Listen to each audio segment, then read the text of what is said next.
Hello students. तो linear differential equation with constant coefficient topic में shortcut method जो है, इसमें रूल नंबर 6 आप यहाँ जब नॉन होमोजेनियस डिफरेंशियल इक्वेशन का राइट हैंड साइड पहले पार्ट जो है x into other function of x, ये जो फी ऑफ एक्स है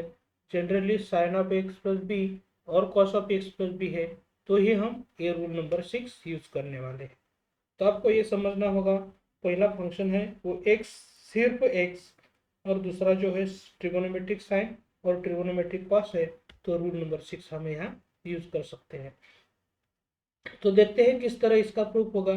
जब राइट हैंड साइड फंक्शन इस तरह का है तो ये particular integral 1/f of d of x into v of x, इसमें ये जो एक्स है वो एक्स यहाँ आ रहा है एक्स माइनस ये जो एफ ऑफ डी है, एफ ऑफ डी का derivative f dash d upon f of d into 1/f of d into v of x. तो किस तरह प्रूफ आपको मिलने वाला है, इसका प्रूफ हम यहाँ इस वीडियो लेक्चर में डिटेल में देखने वाले हैं। तो हम ये जो जेड है, Z x into u of x मान रहे हैं। यहाँ देखो आप यहाँ भी एक्स लिया है, लेकिन हम z is equal to x into u of x ले रहे हैं। तो derivative of z means derivative of x into u of x, लेकिन एक्स और यू ऑफ एक्स दोनों भी टर्म्स ऑफ एक्स है, तो यहाँ मुझे product rule of derivative use करना पड़ेगा। इसमें x as it is into derivative of u of x plus u of x as it is into derivative of x. लेकिन आप यहाँ देख सकते हैं डेरिवेटिव ऑफ एक्स 1 हो जाएगा, तो ये यू ऑफ एक्स इंटू 1 यहाँ ऐसे भी लिख सकते हैं। बाकी जो पार्ट है वो यहाँ से यहाँ तक एज इट इज मैंने लिया है, तो यहाँ 1 को फिर हम इग्नोर भी कर सकते हैं। अब यहाँ 2 बार डेरिवेटिव ऑफ जेड लेना है, इसका मतलब ये जो पार्ट है इसका derivative with respect to x लेना है, तो ये यही पार्ट यहाँ ब्रैकेट में लिखा है। लेकिन जब यहाँ प्लस साइन है तो मुझे क्या करना पड़ेगा, x into D of you x का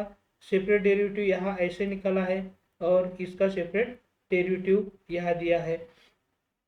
फिर इसका डेरिवेटिव निकालने के लिए मुझे क्या करना पड़ेगा, प्रोडक्ट रूल यूज करना है। तो यहाँ आप देख सकते हैं मैं एक्स एज इट इज यहाँ ले रहा हूँ, और ये जो d of u of x इसी तरह यहाँ आपको देखने को मिल रहा है,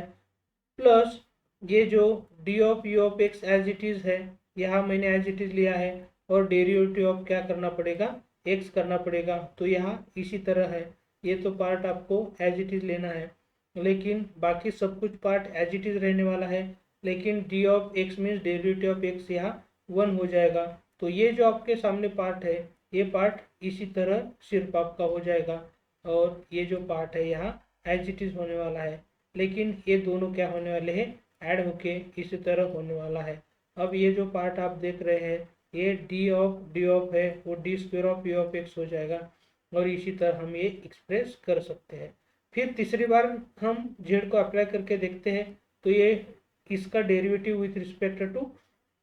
एक्स लेना पड़ेगा, मीन्स डी ऑपरेटर यूज करना है। लेकिन यहाँ प्लस है इसलिए हमें क्या करना पड़ेगा, ये x D square u of x को सेपरेट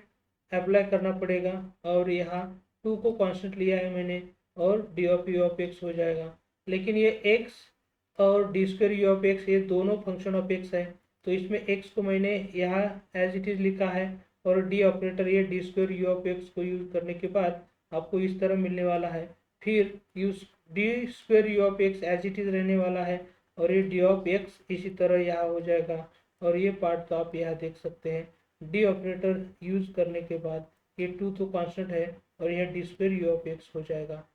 फिर आप यहाँ देख सकते हैं D square of u of x इसी तरह हो सकता है, और ये D square u of x यहाँ एज इट इज लिखा है, लेकिन डी ऑफ एक्स में डेरिवेटिव ऑफ एक्स 1 हो जाएगा, और ये पार्ट भी आपको यहाँ एज इट इज देखने को मिल रहा है। लेकिन जब ये दोनों पार्ट आपको देखेंगे तो पता चल जाएगा, ये पार्ट हम 3 times d square u of x ऐसे लिख सकते हैं, और इसी तरह ये पार्ट हो जाएगा। तो आपको ये जो derivative D cube of Z है इसमें थोड़ा सा कंक्लूजन निकालना है। तो ये एक्स पार्ट रहता है आउटसाइड में, और ये d cube of u of x आ रहा है, और 3 times d square of u of x आ रहा है, तो d raise to n of z का क्या हो जाएगा, इसके हिसाब से इन दोनों को कंपेयर करने के बाद x into d raise to n of u of x हो जाएगा। अब यहाँ पावर 3 है लेकिन यहाँ 2 है, तो यहाँ हम डेरिवेटिव के फॉर्मेट में हम कैसे लिख सकते हैं, ये जब डी रेस टू एन यहाँ भी हो जाएगा तो यहाँ पावर जो है 3d² है, तो इसका मतलब क्या हो जाएगा, d³ का डेरिवेटिव ये 3d² है, तो यहाँ क्या हो जाएगा, n d⁻n का डेरिवेटिव n इंटू d⁻n-1 हो जाएगा। तो इसी तरह ये आपको ये जो लेफ्ट हैंड साइड का पार्ट है ये लिखना पड़ेगा। लेकिन ये जो d है उसे हम d/dt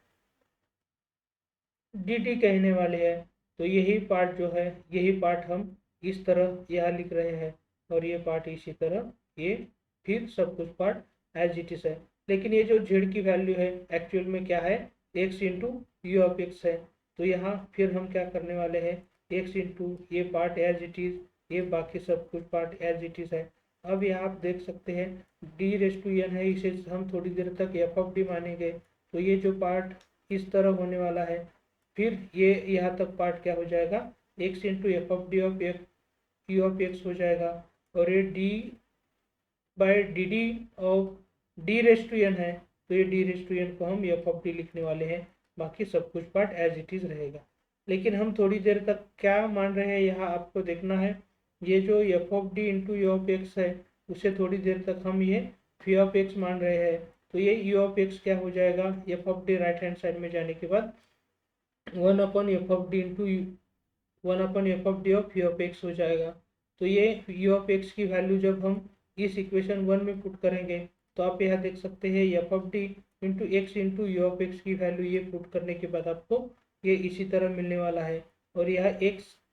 इंटू f(d), लेकिन यहाँ यू ऑफ एक्स की ये वैल्यू पुट करेंगे तो इसी तरह हो जाएगा, और ये सब कुछ यहाँ करेंगे तो इसी तरह आपको देखने को मिल रहा है, क्योंकि d/dt ऑफ f(d) जो है वही हम यहाँ कैसे लिख सकते हैं, f'(d) ऐसा भी लिख सकते हैं। फिर आप यहाँ देख सकते हैं ये जो पार्ट है, ये पार्ट तो मैंने एज इट इज यहाँ लिया है। अब आपको राइट हैंड साइड में जो क्या क्या चेंजेस होते हैं आपको यहाँ देखना है। ये f(d) डेरिवेटिव ऑपरेटर है, ये इंटीग्रल ऑपरेटर है, तो ये सिंप्लीफाई करने के बाद आपको x into v of x मिलने वाला है, और ये इसी तरह आपको क्या होने वाला है, f'(d) यहाँ भी ले सकते हैं, और ये इसी तरह होने वाला है।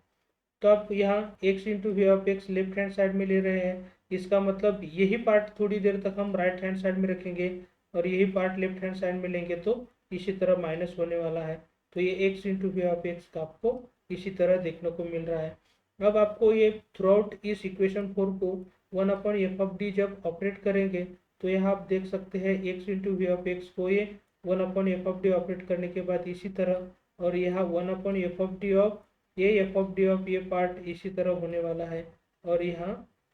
1/f(d) ऑफ इसी तरह ये पार्ट आपको देखने को मिलेगा। फिर आपको क्या करना है, ये दोनों पार्ट 1/f(d) और f(d) इनवर्स ऑपरेटर है तो ये जाएगा, तो ये रिमेनिंग पार्ट है, यही पार्ट एज इट इज यहाँ रहेगा। अब यहाँ आप देख सकते हैं ये जो पार्ट है, यही पार्ट यहाँ f'(d) जो है वही f'(d) हम यहाँ न्यूमरेटर में भी ले सकते हैं, और यही पार्ट मैंने यहाँ लिखा है। फिर दूसरे स्टेप में हम क्या कर सकते हैं, ये जो 1/f(d) into v of x यहाँ इसे कॉमन ले सकते हैं ये दोनों पार्ट में भी, तो remaining part x minus f'(d) upon f(d) यहाँ इसी तरह रहने वाला है, और इसी तरह आपका ये जो पर्टिकुलर इंटीग्रल है वो पर्टिकुलर इंटीग्रल एकदम सिंपल वे से मिलने वाला है। तो ये जो पार्ट है रूल नंबर 6 का, इसके एग्जाम्पल हम नेक्स्ट लेक्चर में देखने वाले हैं।